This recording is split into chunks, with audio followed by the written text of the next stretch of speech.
All right, hello, wine-drinking people. Time for more of what I've had to drink yesterday. We're always happy to see our friends from Chile in the store, and we have the CEO here of Casa Lapostolle, which they've changed the name now to Lapostolle, and the line of one of their names to Casa. So we love it when producers do this, just to confuse our wine-drinking people here. But, you know, this is a winery that really is at the top of the quality chain when it comes to Chilean wines. You know, they're 2005.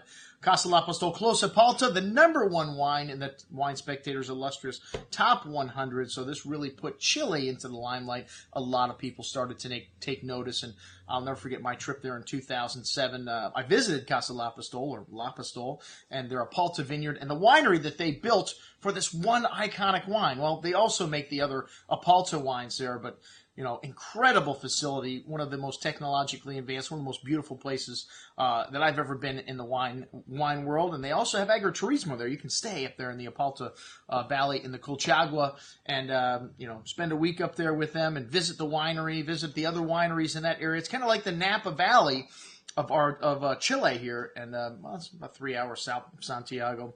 Well, it's not that far from where you would land. And, you know, people there are very nice, very accommodating.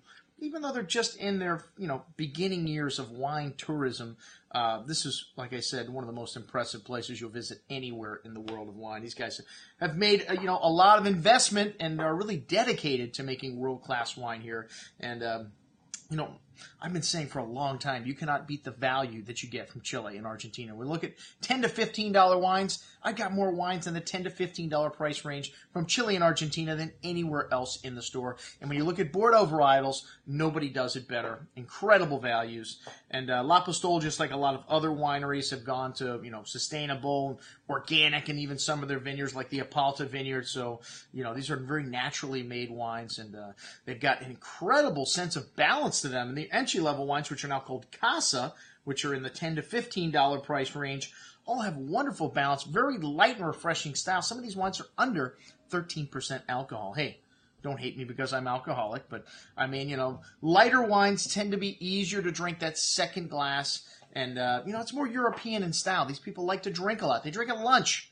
Some people drink at breakfast. They don't want a big 14, 15% alcohol wine. Well, we started out with a Sauvignon Blanc Grand Selection, which I guess there is no other selection for the U.S. On the Casa line, it's just the Grand Selection. But these are easy drinking wines. They're meant to be consumed every day. Thus, the screw cap, which we love to see the screw cap on wines that are meant to be consumed every day. There's nothing worse than a cheap cork. Let me tell you, inexpensive Chilean wines, they got some of the cheapest corks in the business. So I would much rather see a screw cap on wines like this. So I applaud you folks. I will even purchase a wine and screw cap above a wine in a cork if it's at the same price and quality level. All right, with this wine, it's a really light style of Sauvignon Blanc, very fresh and bright, little white grapefruit, citrus, green melon. It's the Requena Valleys where the vineyards here, and they do use some purchased fruit in addition to their own estate fruit, and these lines are all long-term contracts. Like I said, light and refreshing, that melon and fig fruit showing through with a little slightly salty minerally quality, making this wine very refreshing, but it's still a very light wine in general, $13.50 light on the pocketbook as well. The Chardonnay is from the Casablanca Valley. That's a valley leading out to the coast. They do very good Pinot and Chardonnay there. And again, they own some vineyards for all of these wines, no matter where they're coming from, and they do purchase fruit for them as well. And this wine's got some lovely green apple, kind of pear fruit, a fresh, clean style of Chardonnay with a lot of juicy fruit. The focus here, a smooth and creamy texture on the tongue with nice balance. The focus still on the juicy fruit. Really excellent little bottle of everyday Chardonnay at $13.50. And then the Cabernet Sauvignon from the Rapel Valley.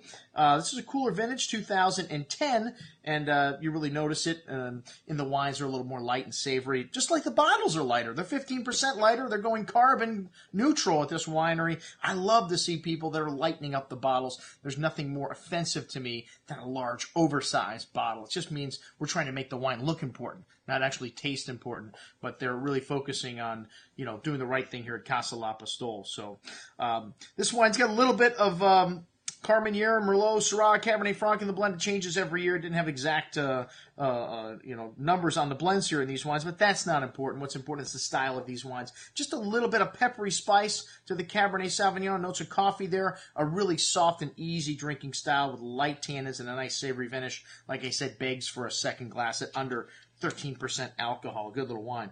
All right, then the Casa line. The Rapel line, the Cuvee the Apalta Vineyard, the Cuvee Alexandre line here. These are definitely a step up in quality. The Carmenere, which is a grape that Chile has become famous for. This is the Lost Bordeaux varietal, which when it is picked overcropped or not ripe, you really get this strong green herbal note to it, which this wine doesn't have that. It has a nice peppery spice to it, but really nice balance here. Some coffee, some smoky notes there as well, and some earthy notes to the dark berry fruit, but a really nicely balanced Carmenere with definitely a step up in concentration from the Casa line here. Then the Merlot, one of my favorite wines from Casa Lapostolle. They're Cuvee Alexandre Merlot. This wine has got some dark plum and currant cassis berry fruit, nice amount of dark spices and fine herbs, some espresso notes. It's got 15% Carmenere in the blend, which helps to round it out and full out the palate here. But this wine, really a big Merlot, a Cabernet drinker's Merlot, and fairly complex and long on the finish at $20 a bottle. The Cabernet Sauvignon, also excellent.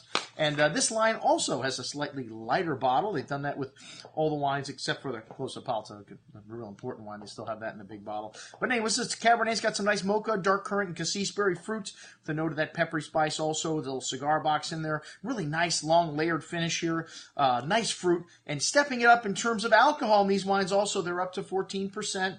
The more important wines have more alcohol as well. And, when you put a wine in oak, you need a little more body to it to handle the oak spice. So they pick the grapes a little riper here, a little more fruit, a little more alcohol. So you need, that to stand up to the oak. This wine's really nicely balanced. So an excellent little wine at $20. And then a new wine in line, the Canto di Apalta. This wine, 75% of the fruit comes from the Apalta vineyard. It's a blend of 45% Carmenere, 25% Merlot, 16 Cab, and 14 Syrah. And this wine's got a lot of dark earth and black pepper spice to the blackberry, boysenberry fruit. A good amount of herbs in there, too. Really nice complexity to the nose, dark soy, kind of espresso.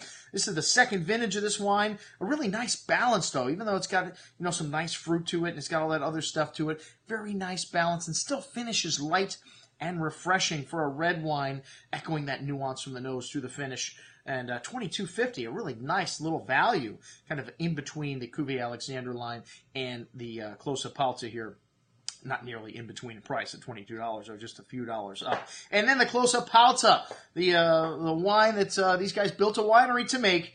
And this wine is usually mostly Carmenere, but it's not on the bottle what it is. And in the past, they did put it on the bottle, I'm pretty sure, what the blend was. But today, very secretive about those things. And like I said, they built a separate winery just to make this one wine and all the other Apalta wines.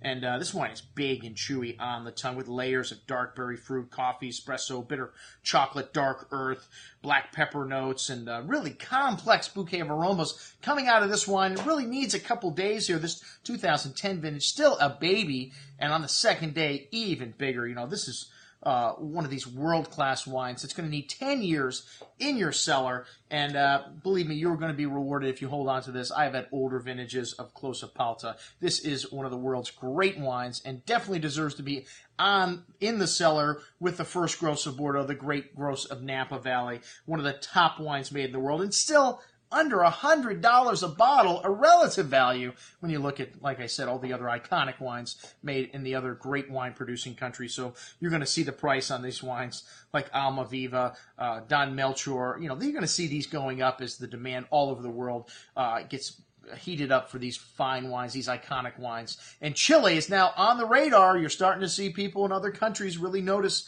these wines and start to appreciate them for what they are. So I'd like to have this wine 10 years from now just to prove myself right. I think this wine easily would go a decade or more in your cellar. Most excellent juice at $90. That's what I had to drink with our friends from Lapostolle Winery. I'm your host, Andrew Lampasoni, signing off for the Wine Watch, saying remember, always drink the good stuff first.